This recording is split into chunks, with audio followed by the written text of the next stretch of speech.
বিয়ে মানে হই হুল্লোড়, নাচ গান, খাওয়া দাওয়া, শপিং, বিয়ের রিচুয়ালস, রিলেটিভরা আসবে, বন্ধুবান্ধব আসবে, ৬-৭টা দিন একদম ফাটাফাটি আনন্দ।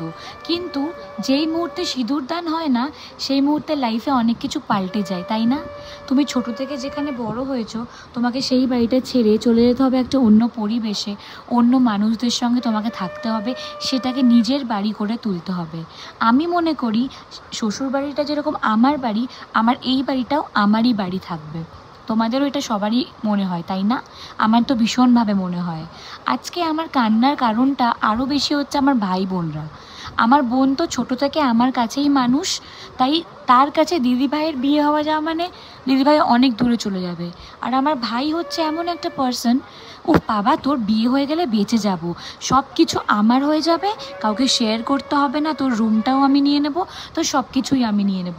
কিন্তু কি জানো তো, সিঁদুরদানের সময় ও ঠিক আমার সামনে দাঁড়িয়েছিল আমার ছবি তুলবে বলে। যেই সিঁদুরদানটা হয়েছে না, ওর দিকে তাকানো যায়নি, ও পুরো ভেঙে পড়েছে কান্নায়। আমি ভাইকে প্রথমবার কাঁদতে দেখেছি বড় অবস্থায়। ছোটোবেলাতে তো অনেক কান্নাকাটি মারপিট করেছি, ভাই লিটারেলি সেদিনকে ধরে রাখতে পারেনি। আর ওকে দেখে আমি কি করে বা কন্ট্রোল করি, আমার সব পুরোনো দিনের কথা ওর সাথে মনে পড়ে যাচ্ছিলো। ইভেন আমি এখনও এই ভয়েস ওভারটা দেওয়ার সময় আমার গলাটা একটু ভারী হয়ে আসছে। তোমাদের কেমন লাগলো জানিও। টাটা।